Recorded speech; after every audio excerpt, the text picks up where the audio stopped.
السلام عليكم ورحمة الله وبركاته. أبناء الطلبة، أحييكم وأرحب بكم، وهو يتجدد اللقاء اليوم في درس جديد من دروس لغتنا العربية الجميلة.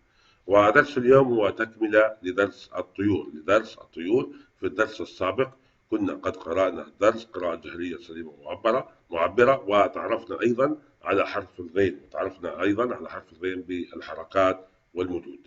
اليوم إن شاء الله سبحانه وتعالى نكمل التدريبات اللغوية لهذا الدرس. انتبهوا أبناء الطلبة. الآن التدريب الثاني. المطلوب من هذا التدريب أدل على الكلمة المشابهة.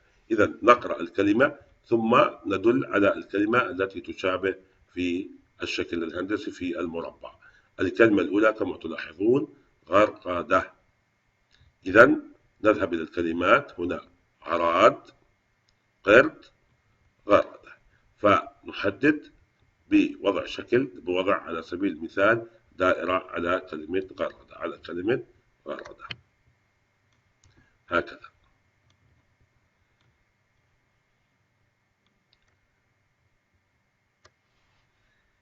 ومن ثم الكلمة الثانية الغصن. عندي العصر، الغصن، السعف. فأيضا أقوم بوضع دائرة على كلمة الغصن. وهكذا نكمل الكلمة الثالثة والكلمة الرابعة. أما في التدريب الثالث أبناء الطلبة وهو عبارة عن كتابة. الآن كما تلاحظون عندي جملة غرد البلبل على الغصن. إذا نكتب الحرف الغين هنا، ثم نكتب كلمة غرغدة، ونكتب أيضا هذا الشكل وهو في وسط الكلمة، ونكتب كلمة الغصن. وقد شاهدتم في الدرس السابق كيف نكتب حرف الغين بطريقة صحيحة. وأيضا عندنا تجربة سابقة ألا وهو حرف العين خبرة سابقة.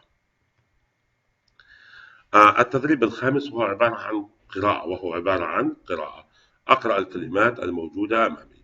جميع الكلمات كما أشاهد أمامي هي من حروف تعلمناها سابقا. فالكلمة الأولى على سبيل المثال كما تلاحظون عرفة، وهنا غرفة.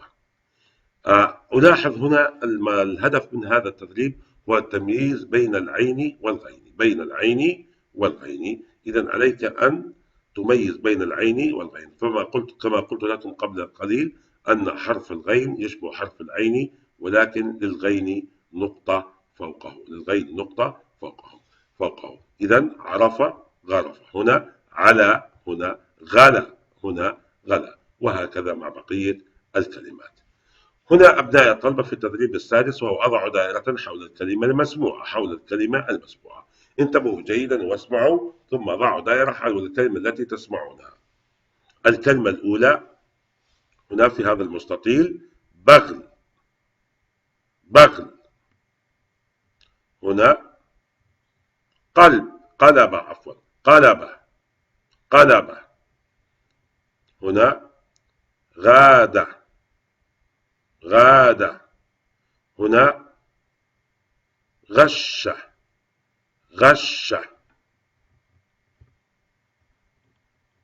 التدريب السابع. وهذا التدريب أيضا مألوف لديكم في كل درس من دروس لغتنا العربية. نجد هذا التدريب وهو عبارة عن تصنيف الكلمات حسب المقاطع.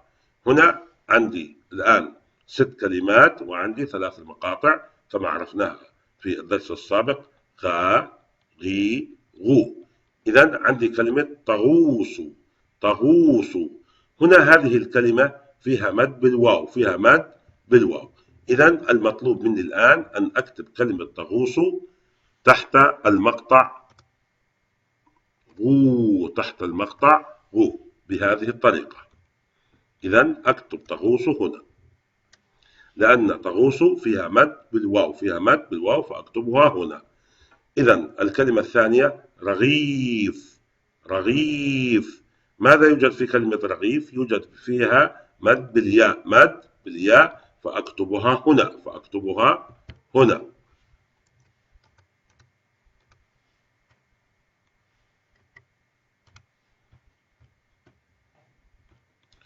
وهكذا أبناء الطلبة مع بقية الكلمات. أبناء الطلبة، لا أريد منكم الكتابة فقط، الهدف من هذا التدريب القراءة والكتابة، القراءة والكتابة. فلذلك أقرأ الكلمة ثم أكتبها تحت المد المناسب، تحت المد المناسب. ننتقل الآن إلى التدريب الثامن وهو تركيب، وأيضا هذا التدريب مألوف لدينا. كما تلاحظون عندي مقطع رئيسي غاء، وهنا 3 مقاطع فرعية. المقاطع الفرعية وهي لب، زي، نم. فنقرأ أو نركب غالب، غالب، ونكتب كلمة غالب على النقاط هكذا. وأيضا تركبون من هذه المقاطع الكلمات وتكتبوها هنا ثم تقرأوها، بارك الله فيكم. والجزء الثاني من التدريب أيضا عندي مقطع رئيسي أغ، هنا مقاطع فرعية سلو، رفو، لب أو لبو. فأقول أغسل، فأكتب أغسل هنا، فأكتب أغسل هنا.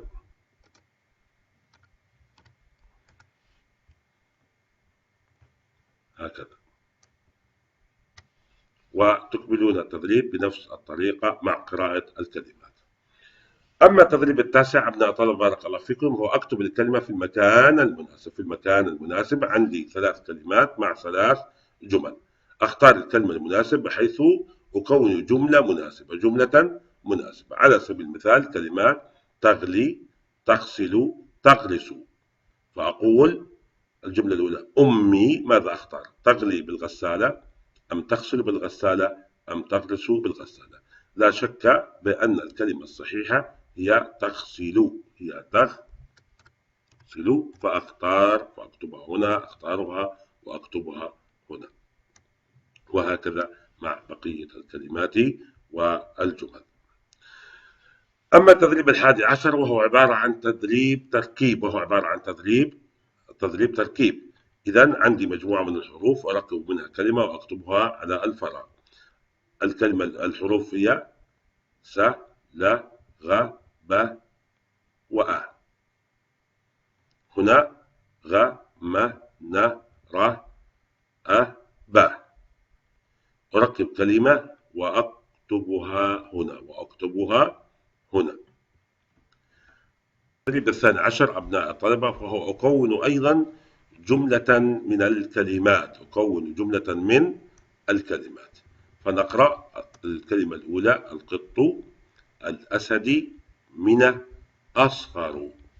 فأكون جملة، هذه الكلمات مبعثرة أكون منها جملة مفيدة.